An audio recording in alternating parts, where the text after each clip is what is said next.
సత్తి రే సత్తి ఇలా రా రా ఏమైట్రా రా ఇటు నిలబడు. రే మీ అమ్మ కాళ్ళకి నా కాళ్ళకి దండం పెట్టుకో. దేనికి? పెట్టరా ముందు. అసలు ఏం జరిగిందో చెప్పు. ఏంట్రా నీకు ఉద్యోగం వచ్చేసిందిరా. ఉద్యోగం ఇదిగో. అసలు నేను ఇంటర్వ్యూకి వెళ్ళందే. మున్సిపల్ ఆఫీస్ నుంచి వచ్చేసిందిరా ఇది. ఏమే అడుగు ఉద్యోగం వచ్చేసింది. ఇది ఉద్యోగం కాదు, ఇంటర్వ్యూకి రమ్మని లెటర్ పంపించాను. ఇంటర్వ్యూ సెలక్షన్ నీకు తెలియదులే. ఇది కూడా నీకే వస్తారా? ఎందుకంటే రాత్రి పోలో కష్టపడి నువ్వు చదివావు, నేను చదివించాను. ఇది మన ఇద్దరికి చేసి పెట్టింది. ఏమొస్తుందో ఏమోలే. ఇంటర్వ్యూకి వెళ్ళేది మన ఒక్కళ్ళమే కాదుగా. ఏమంత మంది వస్తారు? 100 మంది వస్తారు. 100 మంది? ఎన్ని ఉద్యోగాలు ఉంటాయి? 4. 4? అయితే మనం ముందు జాగ్రత్త పడాలయ్యా. ఎందుకో నేను ముందే కూర్చుంటారు కదా. ఏంటి బావ పరిగెత్తుకెలా వచ్చావు? ఏం లేదురా, నీ బావమరిదికి ఉద్యోగానికి ఇంటర్వ్యూ వచ్చింది. 3 ఆఫీసర్లు ఉంటారంట. అందులో 2 ఆఫీసర్లు ఏమో మన క్లబ్ వాళ్ళే. వాళ్ళతో మాట్లాడేశాను. 3వ ఆఫీసర్ మీ అయ్యగారంట. ఆయనకి నాకు పరిచయం లేదు కదా. ఒక మాట నువ్వు చెప్పావంటే అడిగి ఉద్యోగం వచ్చేసినట్టే. అలాగే వెళ్దాం పద. ఇంత గట్టిగా ఎందుకు చెప్తున్నానంటే, మా బావకి ఈ ఉద్యోగం మీరు ఇప్పించారంటే మా చెల్లాయి పెళ్లి మీ చేతుల మీదుగా జరిపిద్దామని సార్. సరే పంపించు, తప్పకుండా చేస్తాను. ఇంతకు మీ అబ్బాయి పేరేమిటి? సత్యబాబు అండి. సత్యనారాయణ. వాచ్మెన్ సూర్ కొడుకు అంటే చెప్పేస్తాడండి. నమస్తే.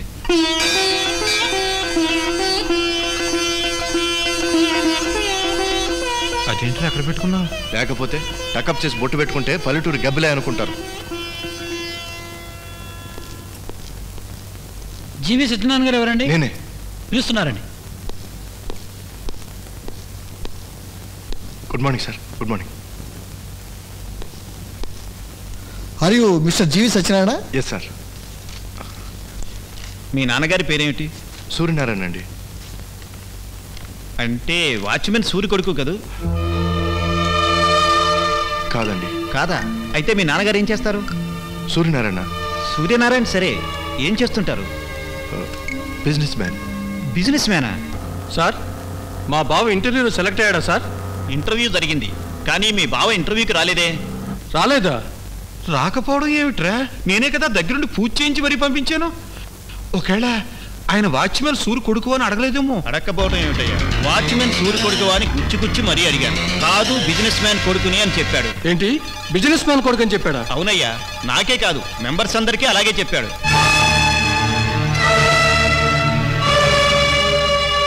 లేదు సార్, మా బావకి వాచ్మెన్ కొడుకుని చెప్పుకోవడానికి నామోస్ సార్. అందుకని అందరి ముందు అలా చెప్పుంటాడు. కానీ ఈ ఉద్యోగం ఎలాగైనా సరే మా బావకు వచ్చేలా చూడండి సార్. అదేమిటయ్యా, తండ్రి పేరు చెప్పుకోవడం నామోషా? అతను అదొక టైప్ సార్. కానీ ఈ ఉద్యోగం ఎలాగైనా సరే మా బావకు వచ్చేలా చూడండి సార్. Please sir. ఓకే, అలాగే చేస్తాను.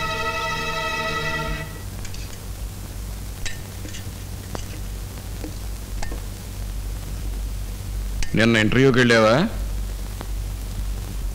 వెళ్ళాను. ఏం జరిగింది అక్కడ? అన్ని ఇంటర్వ్యూలో ఏం జరుగుతుందో అక్కడ అదే జరిగింది. నువ్వెవరో అడిగారా? అడిగారు. ఎవరని చెప్పావు? నేను ఎవరినో అదే చెప్పాను. తలతెగ్గా చెప్పక చంప పగిలిపోద్ది.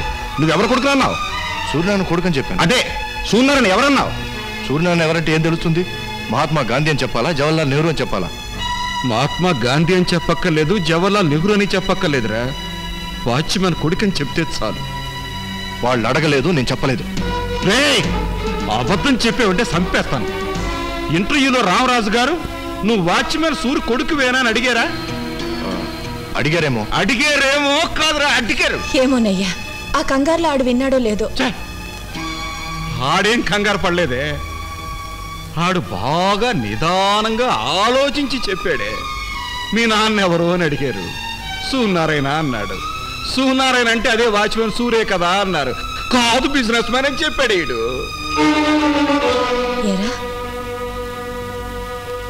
అన్నావా? ఆయనంత వివరంగా గుచ్చి అడుగుతుంటే వివరాలు ఎందుకని. ఎందుకేంట్రా? వాచ్మెన్ కొడుకుని చెప్పుకోకూడదా? చెప్పుకోకూడదే, చెప్పుకోకూడదు. ఎందుకంటే ఈ నా కొడుకుని చదివిస్తామన్నది బిజినెస్ మ్యాను. వీడికి నెలలా తేదీ తప్పకుండా డబ్బులు పంపించేది బిజినెస్ మ్యానే. ఈడు కట్టుకున్న గుడ్డలు కొనిచ్చింది బిజినెస్ మ్యానే. ఈడు సోకులు, షికార్లు, సరదాలు అన్నీ తీరుస్తామన్నది బిజినెస్ మ్యానే. రే రే, మరి నిన్ను కన్నా నా కొడుకు బిజినెస్ మ్యాన్ అయితే ఈ వాచ్మెన్ గడేవాడ్రా? మీ అమ్మకి రంకు మొగుడా? అవునే, ఏంటో నాకు అన్నీ ఇప్పుడిప్పుడే తెలుస్తున్నాయే.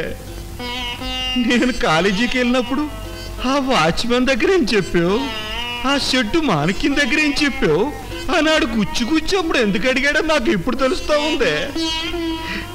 నన్ను ఒక పూట కూడా ఉండనివ్వకుండా అర్జెంటుగా బస్ ఎక్కించేసి వెళ్ళిపో అని ఎందుకు పంపించేసాడో నాకు ఇప్పుడు తెలుస్తా ఉందే.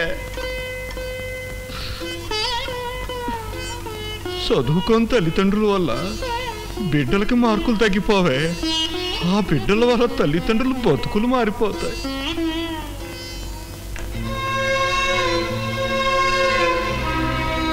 రే,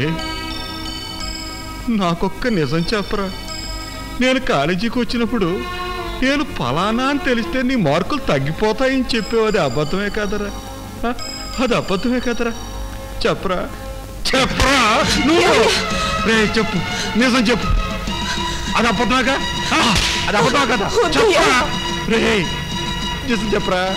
అబద్ధం.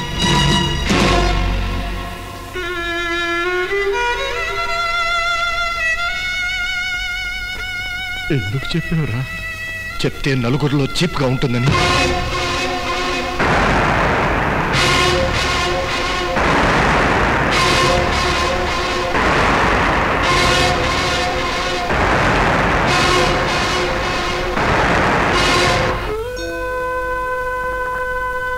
చీపుగా ఉంటుంది.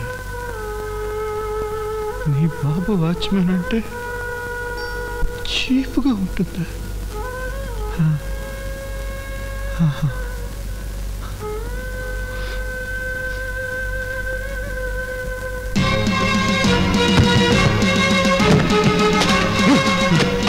ఏమిటి ఏమిటిది? ఎందుకు నా సామాన్లన్నీ బయటకు విసురుతావు? అక్కర్లేదు, నేను వెళ్ళిపోతాను. రావే ఇటు. పోనేవే. ఆడి రంగేంటో ఇప్పుడు బయటపడింది. ఇయ్యాల కాకపోతే రేపైనా నా కొడుకు ఇలా చేసి ఒకటేనే. అయినా ఆడికి నీతోటి నాతోటి పనే ఉందే. ఆడు పెద్ద ఇంజనీర్ అయిపోతున్నాడు. అందుకే అన్నారే, ఇలాంటి కొడుకులు నమ్ముకోవడం కంటే కొబ్బరి చెట్టు నమ్ముకోవడం మంచిదని. అది నిలబడ్డానికి నీడిస్తుంది, తినడానికి తిండిస్తుంది, తాగడానికి నీళ్ళు ఇస్తుంది, చస్తే మోసుకెళ్ళడానికి చాపిస్తుంది, కాల్చడానికి కట్టెలు ఇస్తుంది. ఈ నా కొడుకులేమి ఇస్తారే, మళ్ళీ నట్టేట్లో ముంచిపోతారు తప్ప.